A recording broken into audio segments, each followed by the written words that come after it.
Tayo po si Robby. Cute lang. Sabi mo nga. Cute lang! Ano Kaya pa? nga. Ay, no. Pwede naman sabihin mo, no? Ano ba at wala ba? Walang code name dito. Oo, kasi gusto ko yung mukha niya kasi chinito siya. In fairness, cute siya. Parang cute siya. Parang yung boses niya. Ganun ba? Yung boses niya, di ba? Yung voice.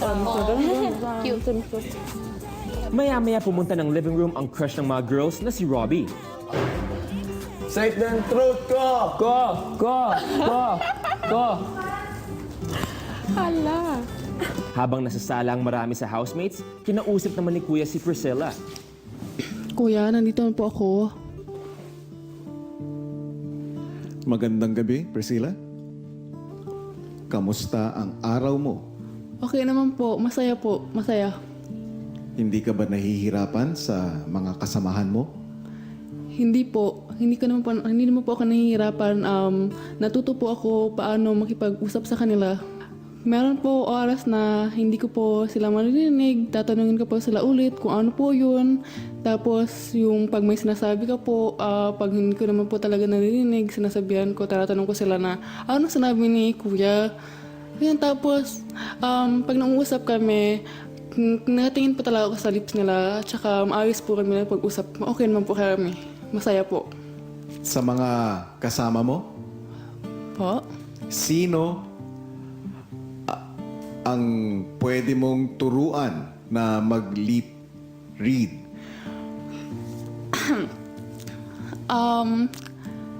Hindi ko po alam. Pero pwede ko naman po sila turuan silang lahat. Pero hindi ko po talaga alam kung sino sa kanila yung pinakamadaling matuto. Gusto ko unahin mo muna si Beauty na turuan na mag-lip read. Si Beauty? Oo. Okay. Pero Priscilla, meron pa akong isang gusto na malaman. Malaman? Nakakakanta ka ba?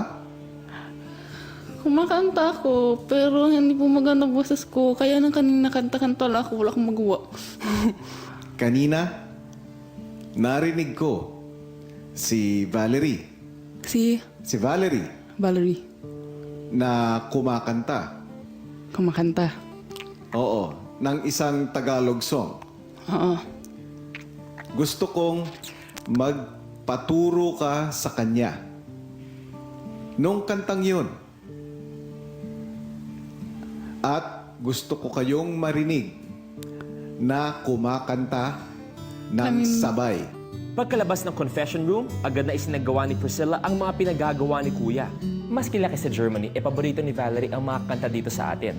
Kaya't hindi lang siya dazzling doll, kundi pati na rin jukebox queen. Parang di ko yata kaya pag sa buhay ko'y wala ka. Anin ng pag-ibig kung puso ay nag-iisa.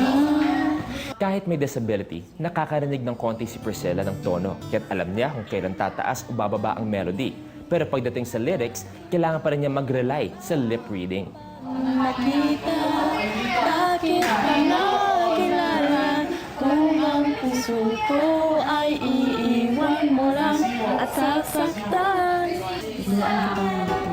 Mag-liquid. Mag-liquid. Lip-liquid. Parang walang boses. Nakalisod ano? Tulaan na kita. Basahin mo to. Wala akong ano. Tapos mo. Hello. Kumusta na?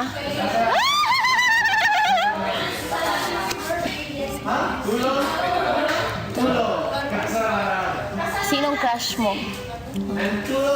Hirap. At matapos ang 2 oras ng pag-iensayo, ipinarinig na ni Priscilla at Valerie ang kanilang pag-awit. Parang di ko yata kaya pag sa buhay ko'y wala ka. Anhin ng pag-ibig kung puso ay nag-iisa. Sino aking tatawagin? Sino aking hahanapin? Sino ang magpupuno sa aking paglalambing? Bakit ka pa nakita? Bakit pa nakilala? Kung ang puso ko ay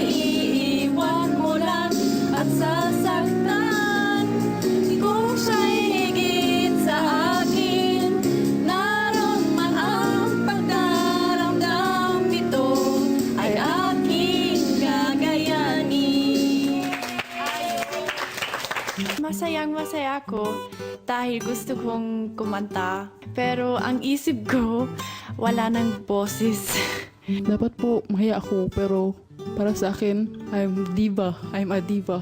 Parang feeling ko na, wow, makakanta ako. Akala ko rin, feeling ko habang kumakanta ako na ang ganda ng boses ko.